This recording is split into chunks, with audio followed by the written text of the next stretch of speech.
Chanakya Forum presents Ranakshetra. राम, Donald Trump ने भारत को फिर से धमकी दी है सर। उन्होंने कहा है कि वो चावल जो है अमेरिका में डंप ना करें, अगर ऐसा करते हैं तो उन पर फिर से टैरिफ लगेगा। ट्रंप भारत पे टैरिफ लगाना चाहते हैं कि भारत जो है इस पे राइस डंप ना करे। अच्छा, हाँ, ये दिया तो है। दरअसल उन्होंने जो अमेरिका के किसान हैं उनके लिए 12 बिलियन की राशि आज कल अनाउंस करते हुए उन्होंने कहा कि जो अमेरिका में है राइस जो दूसरे देशों से आता है उसको कंट्रोल किया जाए। ऐसा ना हो कि वो भारत जैसे देश और भी देश हैं जिनसे राइस अमेरिका जाता है वो अपने राइस अमेरिका में डंप करें। आरोप ये है कि जो राइस इंपोर्ट होता है उसकी वजह से जो वहाँ के किसान हैं उनको वाजिब दाम नहीं मिल पा रही, उनको नुकसान हो रहा है। ओके, तो ट्रंप को लग रहा है कि भारत की वजह से उनके यहाँ राइस का जो प्रोडक्शन है वो कंजम्पशन नहीं हो पा रहा है। नहीं, कंजप्शन नहीं, जो वहाँ के जो राइस प्रोड्यूसर्स हैं वही, मतलब उनका जो लोकल प्रोडक्शन है वो उनके दाम इधर उधर हो जा रहे हैं। ये तमाम चीजें ट्रंप है बयान दे सकते हैं। उन्होंने रिलीफ पैकेज की घोषणा करते हुए $12 बिलियन के रिलीफ पैकेज की घोषणा की है। उस दौरान इसने बोला कि जो है हम ये लगा देंगे, ये कुछ नहीं है, ये टैरिफ वही है क्योंकि इंडिया ने पुतिन को होस्ट कर लिया, इंडिया ने जेलेंस्की को होस्ट करने की तैयारी कर ली है। क्रेडिट वाला मामला तो ट्रंप को लग रहा है कि कहीं ऐसा ना हो कि दुनिया यही कह दे कि मोदी जी ने सब करवा दिया। ठीक है, इट्स अ स्टोरी। दूसरी एक स्टोरी जो आपने सजेस्ट की है, that is Trump threatens Mexico with 5% increase over water dispute. हाँ सर, ये एक बड़ी खबर आई है। उन्होंने मैक्सिको को भी 5% एडिशनल टैरिफ लगाने की धमकी दी है। डोनाल्ड ट्रंप का आरोप है कि जो वाटर ट्रीटी है अमेरिका और मैक्सिको की, वाटर ट्रीटी 1944, उसके अनुसार जितना पानी मैक्सिको से अमेरिका आना चाहिए वो नहीं आ रहा, और इसकी वजह से अमेरिका के जो किसान हैं उनको नुकसान हो रहा है। तो वो मैक्सिको से कह रहे हैं कि जो ट्रीटी के अंतर्गत पानी आना है वो आप छोड़िए, वरना एडिशनल 5% टैरिफ के लिए तैयार रहिए। ट्रंप का कहना है कि 1.75 million acre feet of water every year from Rio Grande to the US, every 5 years, every 5 years, हर 5 साल में 1.75 मिलियन मैक्सिको को देना है। उनका कहना है कि मैक्सिको अभी 8 lakh acre feet of water, stating this shortfall is due to repeated treaty violations over the past. उनका कहना है पिछले 5 सालों से ये लोग करीब 8 लाख ही भेज रहे हैं और वो ट्रीटी का वायलेशन कर रहे हैं। ट्रंप ने कहा है कि Mexico 2 lakh acre feet water before दिसंबर 2 लाख एकड़ फीट पानी जो है दिसंबर 31 से पहले छोड़े, नहीं तो 5% का टैरिफ लगेगा। आप यही कह रहे हैं ना? उनका आरोप ये भी है कि चूंकि मैक्सिको पानी नहीं छोड़ रहा, जिसकी वजह से टेक्सास के जो किसान हैं उनको नुकसान हो रहा है। तो डोनाल्ड ट्रंप जो है एक और मुल्क पर टैरिफ लगाने की बात कह रहे हैं। एक और मुल्क नहीं, कुछ और टैरिफ ट्रंप पे मैक्सिको पे लगाने की, क्योंकि पहले भी मैक्सिको पे कुछ टैरिफ लग चुके हैं। पहले से भी मैक्सिको है पे इन्होंने टैरिफ लगाए थे, फिर कुछ प्रोडक्ट्स पे इन्होंने टैरिफ की। हालांकि मैक्सिको ने बोला कि फालतू कुछ भी बोलता है, मैक्सिको सरकार ने अभी तक इस पे कोई कुछ भी बोलता है ये। इधर डोनाल्ड ट्रंप जूनियर ने बोला है कि दोहा फोरम में कतर में जाते हुए मिडिल ईस्ट में बात करते हुए बोला है कि ये हम यूक्रेन को। डोनाल्ड ट्रंप कौन होता है? अरे डोनाल्ड ट्रंप जूनियर कौन होता है इस बारे में बात करने वाला? देखिए, ये कोई आधिकारिक ओहदा नहीं रखते हैं, लेकिन एक फोरम में बुलाया गया, उनसे सवाल पूछा गया, उस दौरान इन्होंने जवाब दिया है। लेकिन ये इन्फ्लुएंस तो जरूर रखते हैं। हालांकि ये कोई बेसिकली ट्रंप की जो सरकार है उस सरकार को ट्रंप का परिवार ही चला रहा है।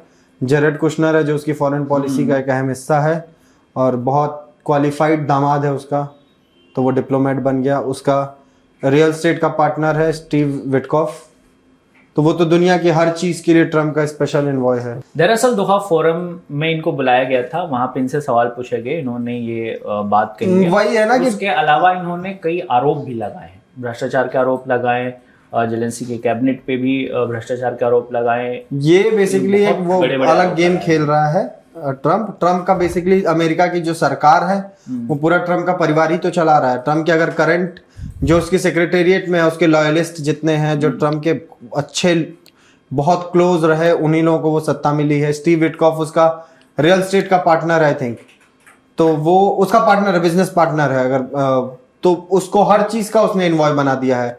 मिडिल ईस्ट में कुछ हो गया, स्टीव विटकॉफ बात करेगा। यूक्रेन की एक बात है, स्टीव विटकॉफ करेगा। रशिया जाना है, स्टीव विटकॉफ बात करेगा। टैरिफ की बात स्टीव विटकॉफ, कोई कुछ भी बोलना है स्टीव विटकॉफ। इस रूप में भी सर महत्वपूर्ण हो जाती है कि उन्होंने जो बयान दिया है वो इतना, उन्होंने यहाँ तक कह दिया है कि Ukraine was far more corrupt than Russia. हाँ, बेसिकली वो रशिया के सामने तो वो पड़ गया है ना। रशिया के सामने उसकी ये कहानी हो गई है कि अगर पुतिन एक बार घुड़क के देख देता होगा तो ट्रम्प 4 बार पैर कांपते होंगे उसके पूरे परिवार के। और उसके पास एक बहुत ही ओवर क्वालिफाइड डिप्लोमेट भी है, उसका नाम जेरेड कुशनर है। उसकी सबसे बड़ी क्वालिफिकेशन ये है कि वो ट्रम्प का दामाद है, सन इन लॉ है, और ये उसकी सबसे बड़ी क्वालिफिकेशन है। दैट इज वाई वो नेगोशिएशंस कर रहा है रशिया और यूक्रेन के बीच में, सबसे बड़ा उसका इन्वॉय बना हुआ है।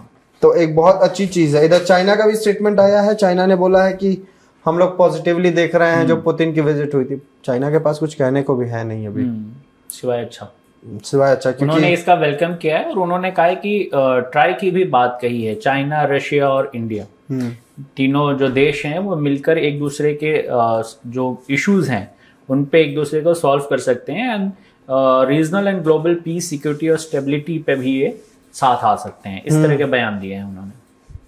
और जो है इसने बोला है कि हम एक बढ़िया ट्राइलेटरल वो बना सकते हैं जो आप बात कह रहे हैं। थाईलैंड और कंबोडिया की लड़ाई को लेके क्या कहानी है? हाँ सर, इनकी लड़ाई फिर से शुरू हो गई है और अभी जो खबरें आ रही हैं उसके अनुसार लगभग 10 लोगों की जान जा चुकी है। कई जगह 7 लोगों की बात कही जा रही है। अलग अलग मीडिया सोर्सेज अलग अलग डेटा दे रही हैं, अलग अलग खबरें हैं।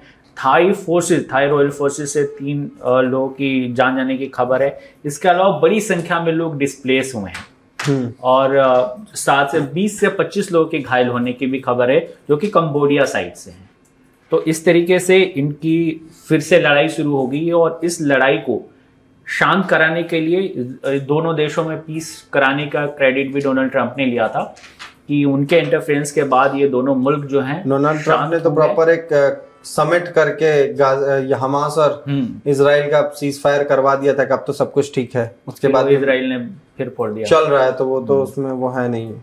लेकिन और उसके बाद ये फिर इन दोनों देशों के बीच में झड़प शुरू हो गई है और इसमें अभी 10 लोगों के मारे जाने की खबर है। अभी एक खबर आ रही है कि एक किसी कसिनो पे थाईलैंड ने F-16 फाइटर जेट से कंबोडिया में एयर स्ट्राइक किया है जिसमें करीब 5 लोगों के मारे जाने की खबर है। और कहीं 1,25,000 से अधिक लोगों के डिस्प्लेस होने, यानी जो 1,25,000 का डेटा तो हमने कल भी डिस्कस किया था कि 1,25,000 से ज्यादा लोग यहाँ पे डिस्प्लेस हो चुके हैं। और वो शिव मंदिर को लेके जो लड़ाई चल रही, असली लड़ाई वही है और ट्रंप इसमें सफल नहीं हो पा रहे हैं। ट्रंप लगातार कोशिश कर रहे हैं लेकिन वो किसी भी उसमें सफल नहीं हो रहे ना। इजराइल गाजा के उन्होंने पीस की बात कही, फिर हमले हो गए। थाईलैंड कंबोडिया की बात कही, फिर हमले हो गए। रशिया और यूक्रेन की वो बात कोशिश कर रहे हैं जिसमें वो लगभग वन साइडेड होते हुए दिख रहे हैं। रशिया उसमें भी विनिबिलिटी में दिख रहा है। तो जितने भी उनके दावे हैं, जितनी भी जंगों को शांत करने की, उनकी जमीनी हकीकत सभी जंग की अलग ही है। और एक जंग जिसका फर्जी क्रेडिट लिया, जिसका भारत सरकार ने क्लियर किया कि हमारा कुछ नहीं है, इस पे तो खैर बयान देना ही गलत, कुछ कहना ही बात अलग है ना। तो भाई साहब ने 25-30 बार बोला है।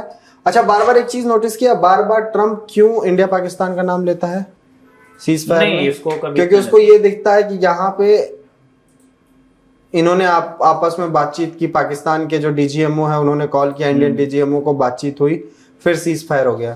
तो उसको लगता है कि देखो मैच्योरिटी से इंडिया हैंडल कर रहा है। और देखो पावरफुल जो होता है अगर उसके ऊपर निर्भर करता है कि वो सामने वाले को कब तोड़ेगा कब नहीं तोड़ेगा।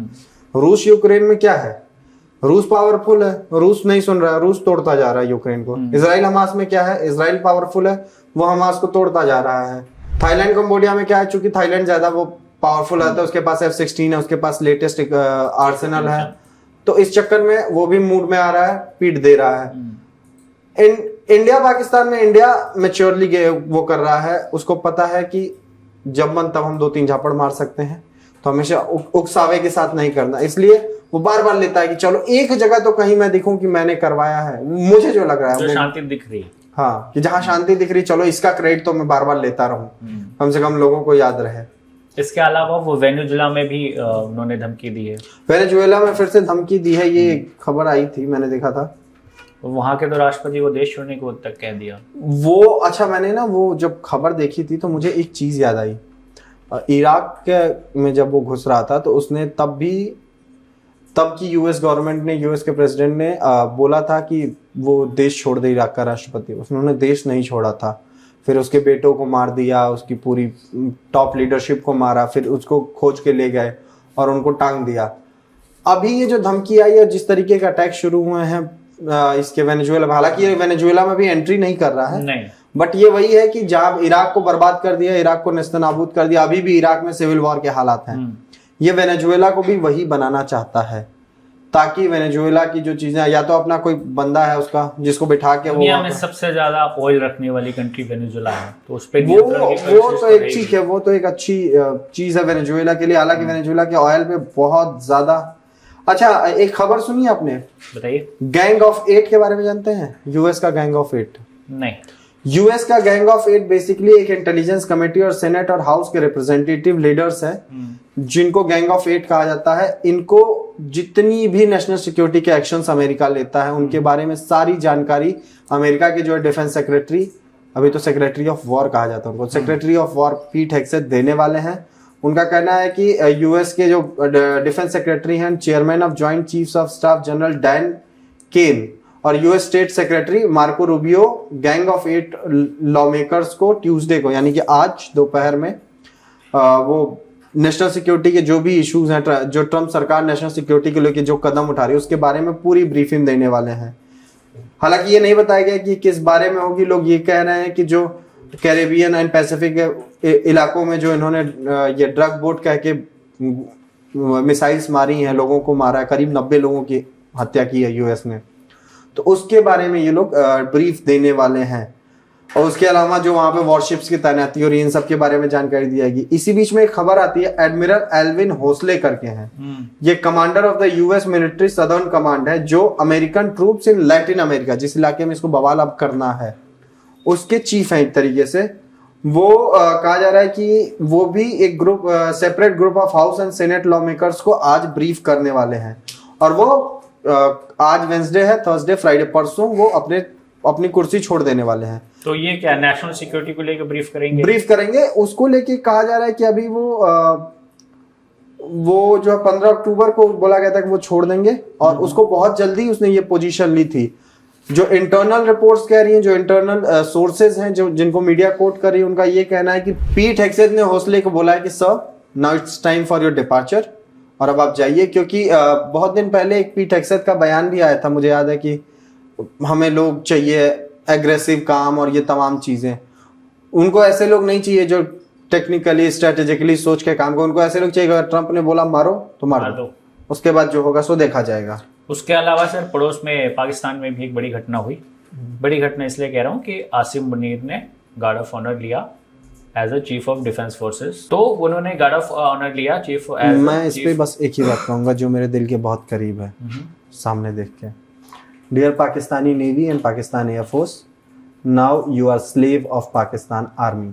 Asim Munir is your boss, every Pakistani army member is your boss, and you are going to serve the Pakistan army and their interests।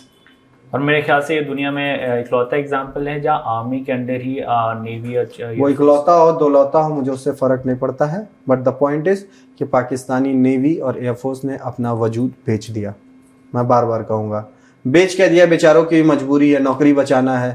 अब जहीर अहमद बाबर इतनी मेहनत की, उसने जो भी हुआ, उसने दावे किए कि हमने 6 राफेल गिराए, 10 राफेल गिराए, सब दावा उसी के तो दम पे ये सारे दावे हुए थे। और इन दावों के बाद क्या निकला? भाई फेल हो गया। भाई को अपनी 2 साल के एक्सटेंशन का एक लॉलीपॉप के दौरान सर इन्होंने जब गार्ड ऑफ ऑनर दिया, स्पीच के दौरान इन्होंने भारत को कहा कि भारत डिल्यूजन में ना रहे। इतना भारत डिल्यूजन में कभी नहीं है। Respected chief of defence forces and chief of army staff of Pakistan army Asim Munir, Bharat कभी डिल्यूजन में नहीं है। भारत को ये पता है कि आपको कब, कहाँ, कैसे, कितना मारना है आपको, और उसमें कब, कहाँ, कितनी, कैसी चोट लगेगी आपको। तो इसकी टेंशन आप मत लीजिए। और रही बात जहीर अहमद बाबर की, तो आपकी सारी मेहनत पे यही है कि अब आपका बॉस एक ऐसा आदमी बनेगा जिसको ये भी नहीं पता कि टेक्निकलिटीज़ में पाकिस्तान एयरफोर्स कैसे काम करते एयरफोर्स हैं। और नेवी दोनों बहुत टेक्निकल सर्विसेज हैं। कुछ भी हो, बट एक मौलाना, मैं कहूँगा एक मौलवी, वो बार बार आयत कुरान की आयतों को कोट करता रहता है ना। तो अब ठीक है, आसिम मुनीर को बधाई हो, ज़हीर अहमद बाबर को बधाई हो कि अपने इक्विवेलेंट एक ऑफिसर को अब वो रिपोर्ट करेगा जिसके साथ भाई भाई का रिश्ता होना चाहिए था। ठीक है, it's very good, very professional behaviour. और dear core commanders of Pakistan army, promotions रुके, कॉन्ग्रेचुलेशंस और योर नॉन प्रमोशंस। चले ओके।